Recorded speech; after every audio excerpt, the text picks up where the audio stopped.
Masih di Sapa Indonesia Malam, bersama dengan anggota Komisi 2 DPR RI dari fraksi Golkar, Ahmad Doli Kurnia, dan Koordinator Nasional JPPR, Randy Umboh. Bung Doli, yang menariknya begini, kalau dengan adanya putusan KIP, apakah ke depannya, misalnya ijazah pejabat negara ini harus ditunjukkan saja ke publik, calon pejabat negara ya, baik itu presiden, dari berbagai tingkat kepala daerah, atau bahkan anggota DPR, ya dibuka saja ke publik. Karena kan yang jadi pertanyaan ini tidak hanya kasus yang dipertanyakan soal Pak Jokowi, tapi juga kemarin Wagub Bubble juga sama, soal ijazah juga yang jadi pertanyaan. Bagaimana Bung Doli? Iya, menurut saya sih setuju ya. Artinya begini, ini kan masyarakat itu kan sedang diberi fasilitas untuk memberikan atau untuk memilih pemimpinnya ya. Nah, di dalam memilih pimpinan itu kan seharusnya memang masyarakat mengetahui persis sebetulnya siapa orang-orang yang mereka akan pilih secara lengkap gitu. Nah, apalagi kan informasi seperti sekolah kita itu kan sudah juga diatur dalam undang-undang ya. Kita harus misalnya anggota DPR umur sekian minimal, terus jenjang pendidikan sekian gitu loh. Nah, itu kan sesuatu yang atau misal sama dengan kita menunjukkan bahwa kita ini adalah warga negara Indonesia, informasi-informasi mendasar yang itu informasi biasa saja yang memang sehari-hari memang masyarakatnya harus tahu gitu. Nah, jadi menurut saya ke depan ya memang dimungkinkan saja kalau ada masyarakat atau kelompok masyarakat yang ingin meminta informasi itu dibuka, walaupun sebetulnya kita misalnya kalau ingin berkeinginan menjadi calon presiden, wakil presiden, anggota DPR, gubernur, bupati, dan wakil-wakilnya itu ya tentu kan juga harus memenuhi persyaratan yang diatur undang-undang, nggak boleh main-main juga gitu. Tapi kalau kemudian masyarakat juga ada yang memerlukan untuk memastikan bahwa informasi yang disampaikan itu benar, ya karena ini adalah informasi yang yang sangat mendasar ya, yang otentik gitu, menurut saya bagus juga untuk kemudian bisa diakses untuk publik. Kalau Bung Randy sebenarnya melihat apa sih yang jadi kendala selama ini, kalau toh memang ini informasi publik ya dibuka saja begitu, apakah karena aturannya memang tidak tegas mengatur itu? Sebenarnya kalau dari sisi aturan ya Friska gini, kalau soal persyaratan ini kan menyangkut persyaratan, ada persyaratan pencalonan, persyaratan calon. Ini kan persyaratan calon, baik calon presiden maupun legislatif tadi yang ditanyakan Friska. Itu aturannya sudah jelas, memasukkan dokumen, ada pemeriksaan administratifnya, ada verifikasi administratifnya, ada verifikasi faktual bahkan.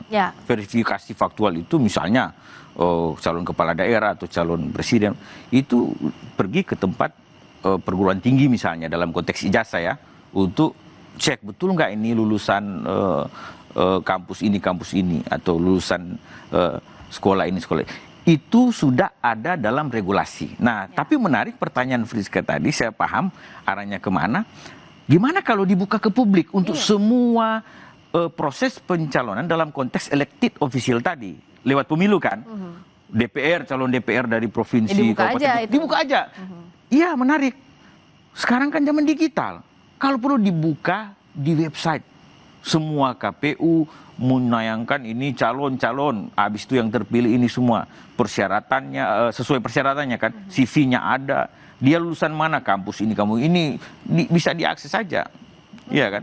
Karena dalam konteks Undang-Undang 14 2008 tadi, yang dari 2008 udah ada, yang saya sebut tadi, asas dari informasi publik itu adalah sifatnya terbuka dan dapat diakses oleh semua pemohon informasi publik, dapat diakses loh. Nah, kalau dulu diaksesnya mungkin pergi ke kantor, sehingga ada pasal 4-nya pemohon informasi publik, artinya orang bermohon informasi ini loh ke badan publik, meminta kan.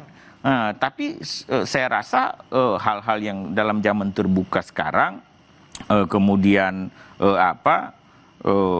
ya menarik juga, bisa jadi ke depan lebih rigid lagi mengatur bahwa accessible itu yang dimaksud dapat diakses oleh publik, accessible termasuk bisa di website lembaga resmi bisa itu. Dilihat oleh semua orang. Dan bisa di searching, wah ini lulusan anggota DPR ini, ketua Pak Doli ini kuliahnya ini, doktor ini apa. Wah, ini menarik juga kan. Nah tapi kalau untuk ke sana, Bung Doli, apakah harus ada aturan yang direvisi? Ya menurut saya sih sejauh ini tidak, ya itu tadi seperti yang dijelaskan oleh Bung Randy ya, sebetulnya kan ini bagian dari persyaratan calon.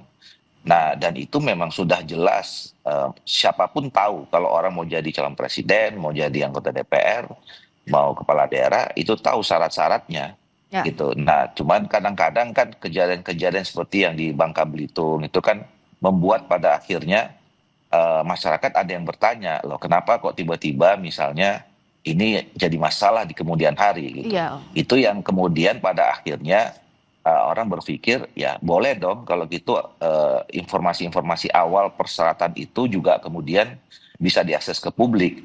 Nah, kalau nanti saya tidak tahu persis ya, sekarang aturannya itu apakah memang masih sudah bisa diakses ke publik atau tidak gitu. Tapi kalau misalnya pun belum, saya kira tidak ada masalah itu nanti diatur. Gitu. Nah, apakah misalnya bisa juga diperluas kalau misalnya KPU verifikasi administrasi maupun faktual, tapi ke autentikasi misalnya authentication, kejauhan atau enggak kalau begitu, Bung Doli?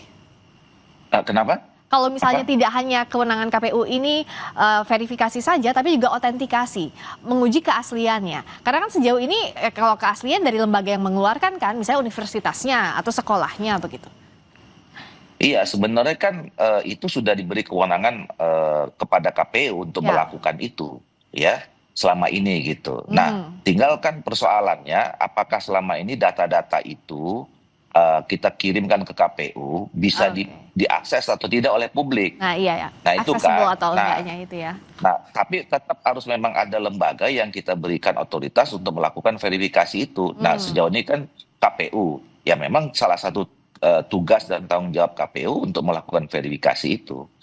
Nah jadi nggak ada problem KPU, cuman nanti apakah kemudian ada publik yang ingin mengakses dan kemudian mendapatkan informasi itu yang nanti kita coba kalau yang belum diatur bisa kita atur. Tapi tadi autentifikasi kan menarik itu.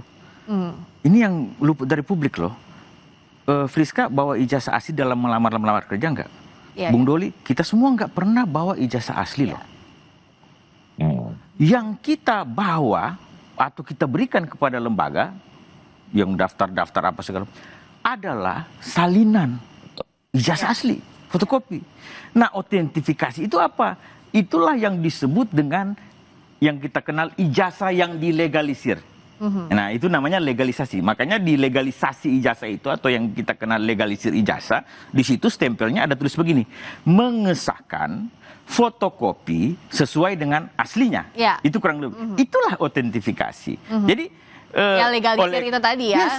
Oleh karena itu kalau saya misalnya kampus saya Unima kan, Universitas Negeri Manado, saya mau ini saya harus ke kampus itu kalau sudah habis legalisirnya distempel. Nah syaratnya adalah saya bawa ijazah asli saya di petugasnya di kampus di fakultas. Bahwa ini perbandingan ini yang aslinya. Bukan perbandingan, itu syaratnya. Iya betul. Sehingga di bawahnya yang aslinya bahwa bisa dilegalisir sehingga bahwa ini dia bisa mengesahkan kan sesuai dengan aslinya. Jadi aslinya dilihat dulu oleh pegawainya, diberikan tanda tangan kepada dekan, misalnya dekan yang menandatangani, ya sudah. Jadi ijazah asli tidak pernah kita bawa di pendaftaran itu, tapi kita bawa waktu kita mau mengesahkan atau autentifikasi tadi. Itu dan ini berlaku secara umum, lumrah. Dan memang begitu di Indonesia. Jangan sampai hal-hal administrasi jadi dispute lagi di kemudian hari seperti itulah yang kita sebut tadi dengan Bang Doli. Makanya sebenarnya aturannya sudah ada, verifikasi administrasinya bahkan ada faktual dan lain sebagainya. Oleh karena itu yang soal-soal remeh-temeh begini hanya fotokopi salinan ijazah kan ya diberikan aja deh kepada publik sesuai dengan putusan itu. Terima kasih Bung Randy. Terima kasih juga Bung Doli setelah bergabung di Sapa Indonesia Malam. Ya, Bung Doli. Sampai bertemu lagi. Berikutnya saudara, kami akan hadirkan sorotan lainnya. Komisi Pemberantasan Korupsi telah menerapkan aturan Kitab Undang-Undang Hukum Acara Pidana KUHP baru. Kini KPK tak lagi menampilkan para tersangka saat konferensi pers. Selengkapnya akan kami bahas usai jeda bersama rekan saya Radi Saputro di Sapa